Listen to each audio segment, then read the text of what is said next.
I feel like I've done a video on how to pivot, but I don't think I've ever talked about how to write a resume pivoting to a new field. And specifically, definitely check out the video here because I talked about my Google resume and how I did that with myself going from tech consulting, specifically Workday tech consulting, into Google. But this is going to be like a more general video of like what you can do no matter what field you're coming from. But if you want to see my example, check out that video. This is going to be on how to write a video pivoting to a new field, because chances are the last time you worked on your resume will actually be for the current role you're in. And the reason why I want to talk about this too is that there's going to be a lot of job changes coming up in 2024. Either if you're leaving your job to go to a new one, you got laid off unfortunately, and now you want to go to a new role, or even if like altogether you're just like, I'm going to do whatever I want. This is what I'm going to say about specifically how my experience was, and then I'm going to go into like what you can do after that. For me specifically, my issue was I was pigeonholing into Workday financials. I didn't want actually not even Workday financials, Workday. I like, for some reason, I get like all kinds of Workday responses in my inbox. HCM, human capital management, payroll, and I'm like, I don't do this. Why aren't you like reaching out to me for financials? It literally shows financials, but like sometimes recruiters don't understand that kind of thing. But my issue is like, I only got Workday, and I'm like, I don't want to do Workday. That's like the whole reason why I was looking in the first place, to leave Workday. If you want to look at that video, check it out over here as to like why I left and how I left and all that kind of stuff. But like my experience was actually dumbing it down to the industry, and specifically I knew I wanted to go into tech. So I changed a lot of the words from like consulting speak to tech speak. They are either parallel or the same. When it's the same, it's so obvious, like it's so easy to be honest, but when it's parallel, that's where the hardest one. And whenever you're thinking about pivoting into a new field, that's where it could be different, to be honest. Let's say, for example, you're a teacher and then now you're going into nursing. Very, very different. But what you could do instead is like a student versus a patient. How do you show that? And then you can say, basically, you want to emphasize the work you're doing, not the exact thing you're doing. So that could be your patient facing is now your client relationship. In this case, your student is essentially your patient. So you want to reflect it in the kind of experience you're showing. For example, collaborate with parents, and I don't know, I'm not a teacher, so I'm sorry if this is not a really good example, but I'm telling you, these are things that you should look into. Like, for example, if you're a teacher, you have worked with administration, you worked with parents, you work with children, you work with like all three of them. Very similar when it comes to a hospital, like you work with your hospital administration, your patient, and sometimes your patient's guardian or parent. You got that, okay? So now you work with them. It's very similar when it comes to the people skills. So you want to hype up the people skills.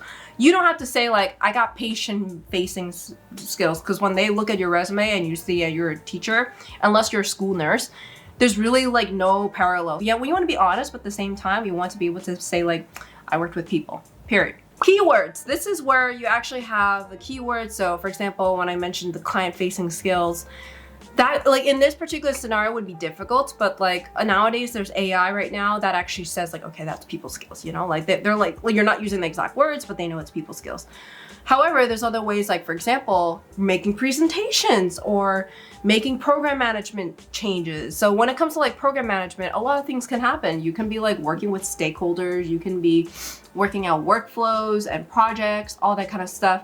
Put those keywords in there. And specifically, if you want to check out my tailoring my resume video, I actually had a specific tool I used where I had like a little, it makes a word cloud, and you kind of just, what it does, it takes all the big words, the words that's been repeated throughout the entire job description, and you want to see if they repeat it, then that's probably what they're looking at specifically. And it may not be the word, maybe they're using synonyms as well. So you kind of want to take a look at it and see like, okay, maybe they are using a lot of team related words. So it's not just team, it could be team related words. So you want to use those particular areas, highlight them.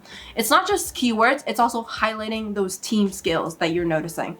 So have the words inform you about what to do, not just the words to put in there. Also do that too. But when I'm saying about that, I mean like have the words inform what you put on the actual resume.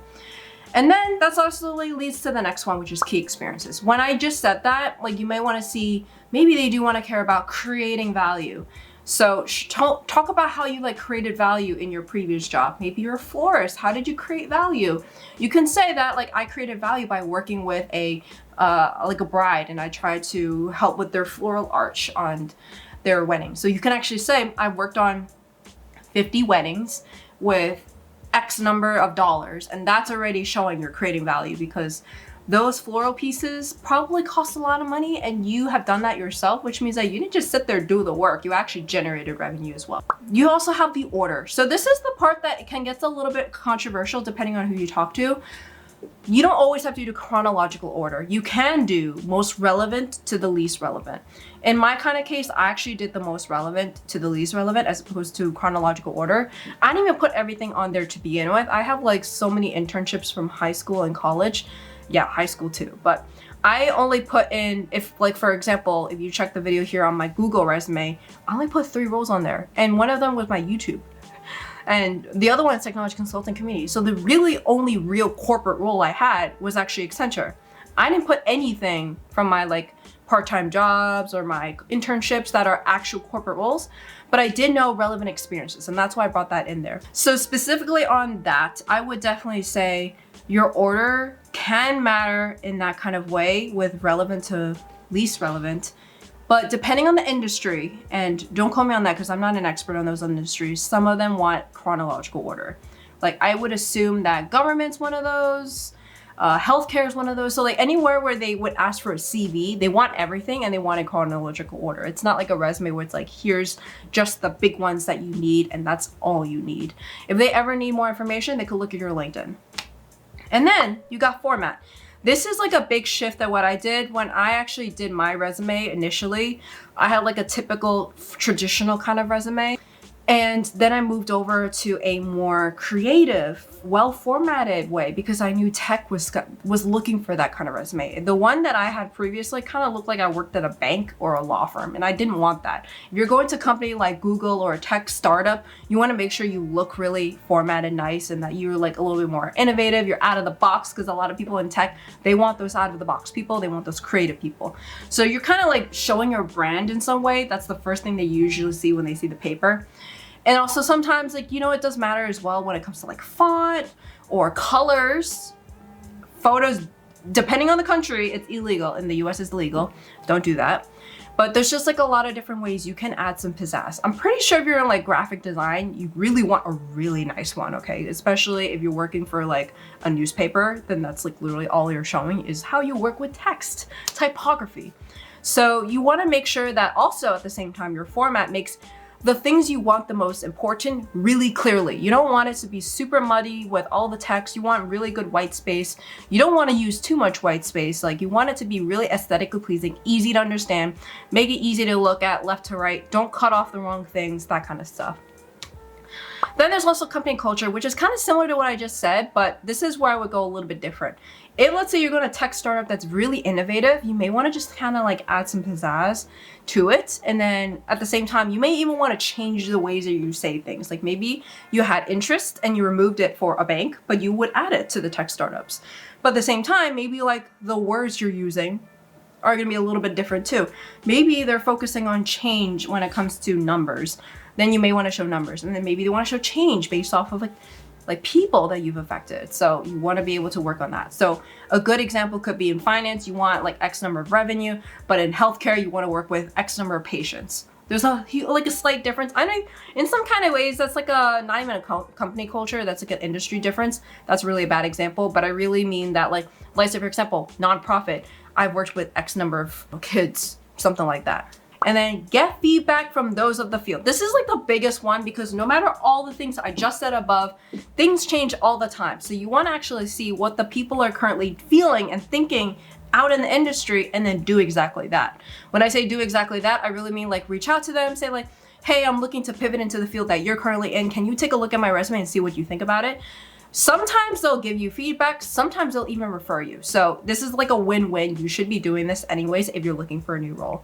So let me know what you think. Comment down below if you would want to say something else. Like I'm always so curious about if there's other steps that you would do in your resume, but personally for me, this is what I would be doing if I was pivoting. This is actually what I did to pivot from Workday Financials Technology Consulting to solutions architect when it comes to Google at shopping. So very different, not too different. So this is like probably in a different video altogether, but I always do like a half in, half out kind of thing. If you're trying to pivot to an area, half in, what are you currently doing in the previous role that would actually work with the new role? Put that in there in your resume. Half out, what are you not doing? But like, how are you going to show that you can do that kind of work? So that's the way I'm thinking. And another way that you can pivot, if you're thinking about like, I just want to leave, but I'm open to the direction, which I actually sometimes get this all the time because I just want to know what their options are. And this actually came up in like a one-on-one career chat that I had with someone, is that like, look at industry and then look at the job. When I say job, I really mean like the job profile, the responsibilities. Don't look at like the title. Your industry, let's say for example, I'm in tech right now, solutions architect in shopping and hotels. Maybe I want to pivot. I want to also stay on tech, but I want to be same thing, but in video. That's a pivot right there. Or I'm working in retail and hotels. Maybe I want to go to a hotel and then do very similar work. So in some ways you're like, there's like a 50% where you're familiar, 50% you're not familiar. That's how you can pivot. And that's how you can try to find parallel roles. Honestly, my role right now is very parallel to what I did at Accenture. So that's why it was an easy shift. It was just a lot more learning about the specific area, but the role itself, it's very similar. All right, let me know down below. Hopefully you don't actually need to use it for layoff purposes, but if you didn't, check out that video over here as to how to prepare for it. Regardless if you are in it or out of layoff or anything like that, let me know. See you guys next time. Bye.